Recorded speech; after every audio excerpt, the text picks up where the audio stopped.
किसी छोटे से गांव में एक किसान रामू अपने परिवार के साथ रहता था। रामू का जीवन बहुत साधारण था, लेकिन उसकी मेहनत और ईमानदारी के कारण वह गांव में बहुत सम्मानित था। उसकी पत्नी सविता और दो बच्चे मोहन और रीता उसके साथ रहते थे।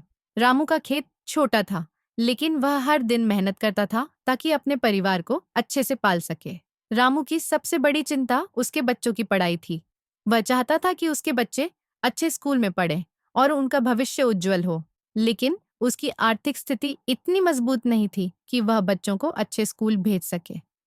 फिर भी वह हर दिन मेहनत करता और अपने बच्चों को बेहतर भविष्य देने का सपना देखता।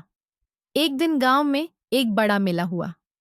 रामू ने सोचा कि वह भी अपनी मेहनत की कमाई से थोड़ा पैसा बचाकर वहां जाकर अपने बच्चों को खुश करेगा।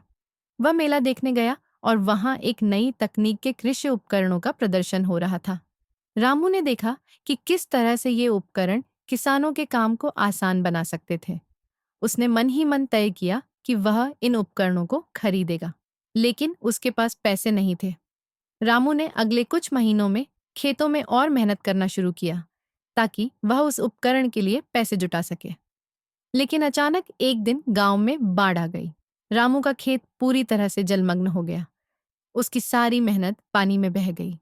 रामू बहुत निराश हुआ, लेकिन उसने हार नहीं मानी।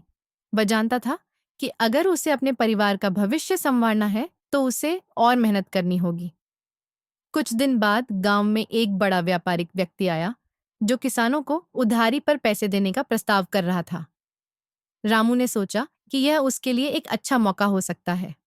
उसने उधारी पर पैसे लिए और कृषि उपकरण खरीदने के लिए एक बड़ी रकम जुटाई। वह खुश था कि अब उसकी खेती में तकनीकी मदद मिलेगी और उसका काम आसान हो जाएगा। लेकिन कुछ ही महीनों बाद रामू को एहसास हुआ कि उधारी का बोझ उसके ऊपर बहुत बढ़ गया था। व्यापारिक व्यक्ति ने समय पर पैसे न लौटाने पर उसे परेशान करना शुरू कर दिया। रामू को डर था कि कहीं वह अपनी जमीन भी खो न दे। वह बहुत तनाव में था, लेकिन उसने अपनी मेहनत और ईमानदारी पर विश्वास रखा।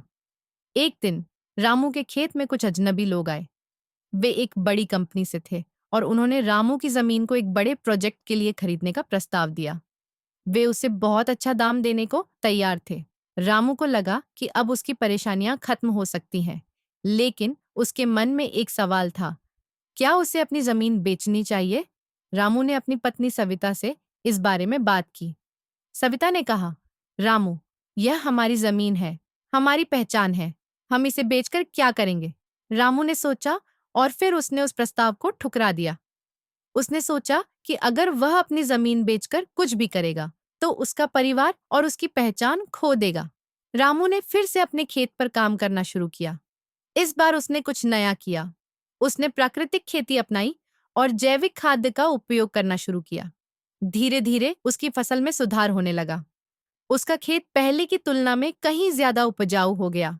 लेकिन एक दिन अचानक गांव में एक बुरी खबर आई। गांव के पास एक बड़ी कंपनी ने एक कारखाना लगाने की योजना बनाई थी।